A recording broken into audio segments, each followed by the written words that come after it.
Some people say AI is just copying patterns it's seen before, but humans use patterns too. So, what's the difference in how we do it compared to AI? Yeah, that is an interesting question. I think what it might come down to is two mechanisms can see the same thing and get different information out of it.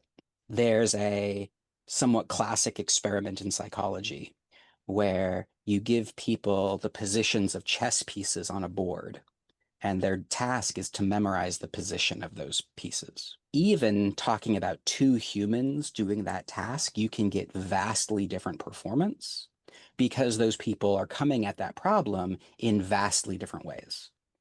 A chess novice doesn't recognize the pattern as having any meaning within the context of a game of chess, and they have to pay attention to each individual piece. They tend to not be able to memorize entire chessboards very well.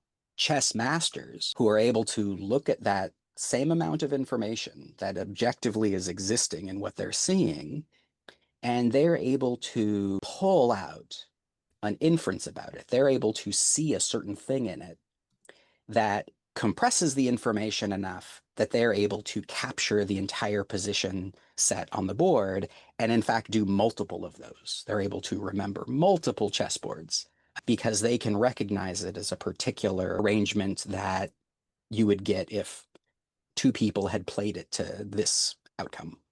It might even have a special name. We can see the way that these generative language models work.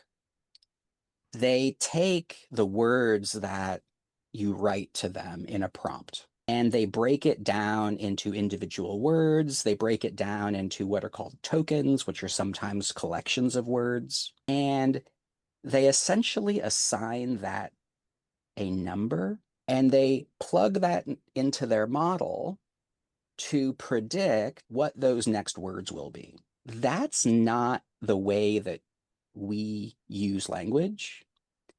It's not the way that our brains treat sentences. Let me give you an example.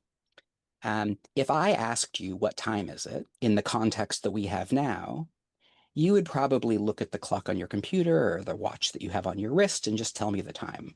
But if we were at a party and you knew that I'm not a very social person, I don't like to be out at parties, and I came up to you and said, "What time is it?"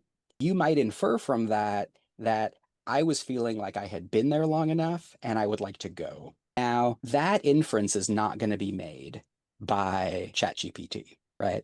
ChatGPT is not going to be able to be sensitive to those kinds of pragmatics in a circumstance. The way that our brains work is that we're able to take all of this information that comes from so many different sources. We're able to put it together to understand in a very sophisticated way what is the information that we should be attending to? What is that stimulus, that signal? What is it actually communicating?